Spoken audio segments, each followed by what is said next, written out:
Très souvent, pour ceux qui ont fait du marketing, ils ont appris de l'école ou de la formation que un client peut être catégorisé et peut être reconnu en fonction de quelques techniques.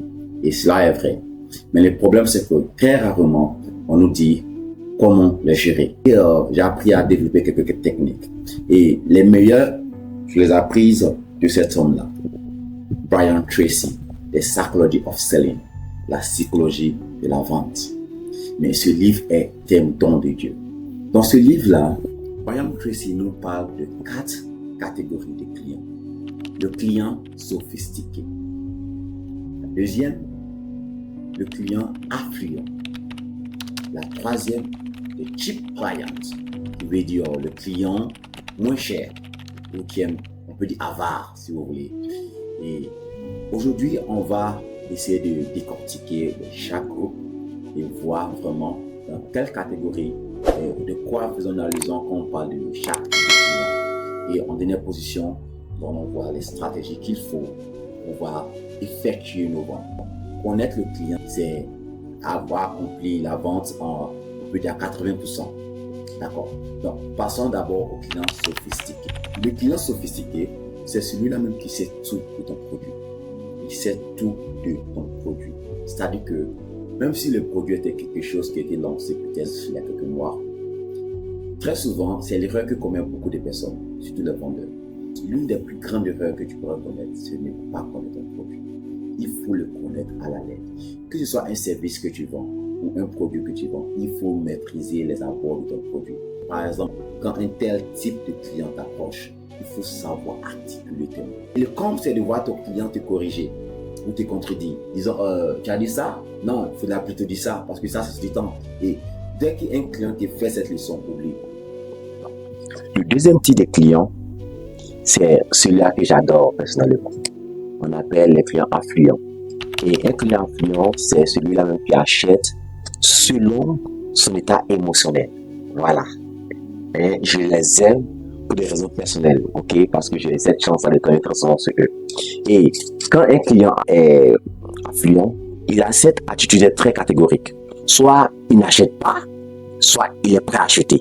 Et quand il est prêt à acheter, ferme ta bouche et donne le produit. C'est tout quoi. On ne parle pas trop avec eux. Un exemple. Tu viens dans une salle et tu rencontres ce monsieur-là assis sur son fauteuil, bien à l'aise. Alors entrer, tu entres. Qui es-tu? Bonjour monsieur, je suis là pour vous présenter des choses que vraiment je crois que vous avez besoin. T'as déjà besoin de quelque chose? Non, désolé, mais juste pour te parler de en quelques minutes, un produit qui a changé de vie de plusieurs personnes. Oh d'accord, vous voyez quoi? C'est combien? C'est-à-dire, avant même que tu prends le temps ou la peine de lui dire ce que tu vends, il te demande c'est combien. Ça, c'est un client affluent. Et ne pense pas que tu demandes les prix pour te débarrasser ou parce que il est un peu, disons, avare et il peut faire une évaluation du prix pour voir si vraiment ça vaut la peine de coûter. Non, non. Quand ils ont l'argent, il n'y a pas de problème. Pour eux, comme ceci des personnes, quand il y a l'argent est là, il n'y a pas de problème. Alors, ne sois pas ou ne connais pas le d'être plutôt avare. Ou bien de penser pour eux, disant que oh, peut-être que le prix qu'ils voulaient donner en tête était peut-être trop élevé. Non, non, non, non, non. Dis un prix que tu ne vas pas regretter plus tard. Ok? Ça me rappelle les souvenirs. Mais dis un prix que tu ne vas pas regretter. Pourquoi? Parce que si tu as demandé combien ça coûte, c'est qu'il est vraiment prêt à décaisser. Et quand il y a l'argent là, il se sent à l'aise. En fait, quand c'est des personnes, quand l'argent est là, il sent que l'argent est là. Il veut se sentir homme, il veut se sentir boss. Donc il est prêt à débouler. Et quand il déboule les sommes, alors il se sent ouais, c'est moi. Et ce type de clients-là, vraiment, il faut les reconnaître parce qu'ils sont très, très émotionnels. Hein? Ils sont très catégoriques. Ils n'aiment pas trop parler. Un peu comme non, pas un peu comme les clients sophistiqués, parce que les clients sophistiqués, c'est un bavard. Il faut le connaître, beaucoup bavard. Celui-là, il n'aime pas trop parler. Et donc, parfois, il peut être radical, ses décisions. Non, c'est non. Donc, du coup, il faut savoir l'écouter et exécuter ce qu'il dit. S'il dit de partir, tu pars.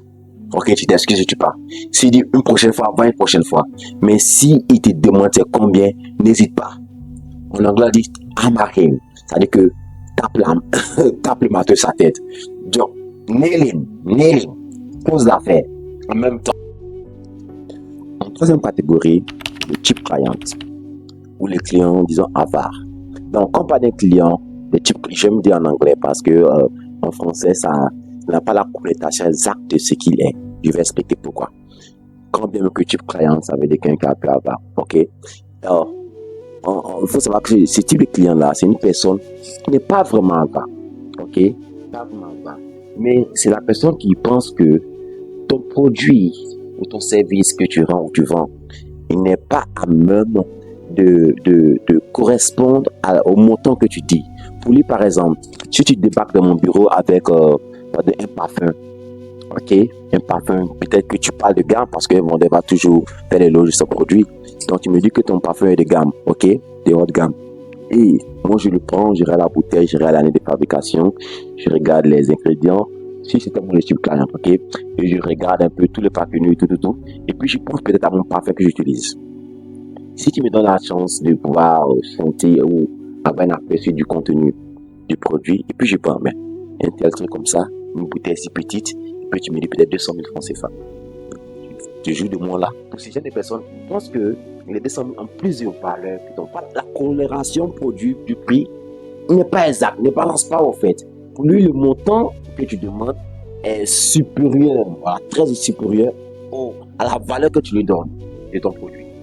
Donc, une autre chose encore, une autre manière de reconnaître très vite, parce que c'est la technique qu'elle a faite. Moi,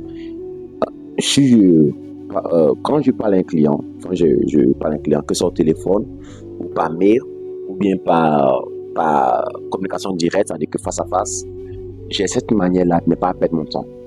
Pas d'être un peu, comme on dit en anglais, rude.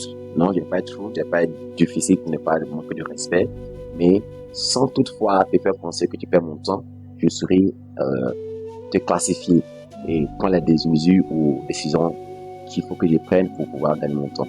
Alors, pour l'une des techniques que j'ai développées jusqu'à présent et que j'ai appris de Tracy Bryan, c'est que pour reconnaître un type client, tu vas voir qu'il parle beaucoup. Oui, il est un peu comme, disons, le client sophistiqué. Il veut te faire connaître qu'il connaît. Il veut te faire savoir qu'il connaît. Il va te parler ceci, j'ai vu ceci dans un magasin, ça m'a coûté ça, j'ai vu ceci, ça coûtait ça, et t'as trouvé ça coûte ça. Donc, il veut te faire comprendre que parfois c'est un grand menteur aussi, ok? Et c'est pourquoi il faut maîtriser l'environnement économique, macro et micro de ton produit. Ce n'est pas que si j'en ai personne à bien t'amadouer. Mais toutefois, ne les contredis jamais. Même si tu fais sur des bobards qui mentent, ne dis pas que tu mens.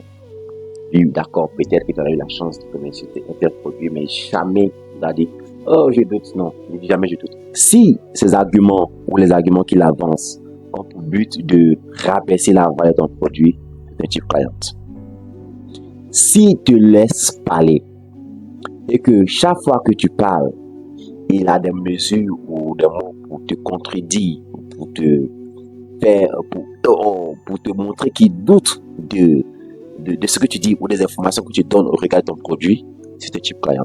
En dernière position, on a les difficult clients, les clients difficiles. La pire des choses qui puisse arriver à un vendeur, c'est qu'en début de journée, la première personne sur qui tu tombes est une personne difficile. Waouh, vraiment désolé.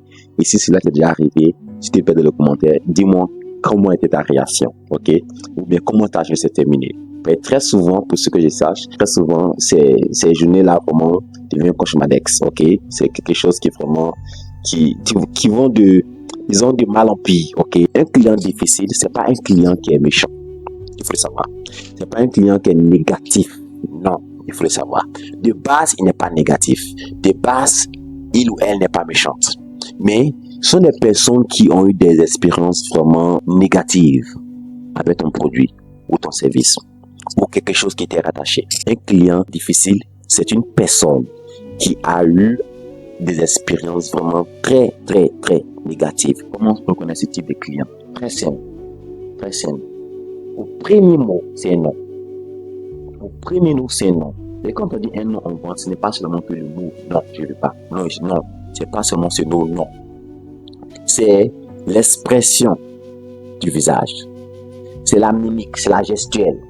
Donc parfois, elle ne va pas dire non. Pendant la personne, elle ne va pas dire non. Mais tu vois que elle s'efforce, elle a la peine à t'écouter. C'est-à-dire qu'elle veut te dire non, ça va, ou bien te dire de façon ferme, je suis désolé, mais tu vois qu'elle se réserve d'une manière. Non, si cela arrive, si tu détectes cela, il faut te réjouir de façon intérieure parce que tu sais que le fait qu'elle ne te repousse pas, c'est parce que il ou elle veut vraiment savoir plus d'un produit. Mais en même temps, il ou elle se rappelle des expériences négatives qu'elle a subies ou qu'elle était victime avec ce produit ou ce service que tu vends. Donc, c'est comme un état d'esprit vraiment qui ne peut ne pas être exprimé. Pour récapituler le tout, aujourd'hui, nous avions appris à détecter des types de clients. Nous avions dit qu'il y a 4 types de clients qu'il faut absolument détecter.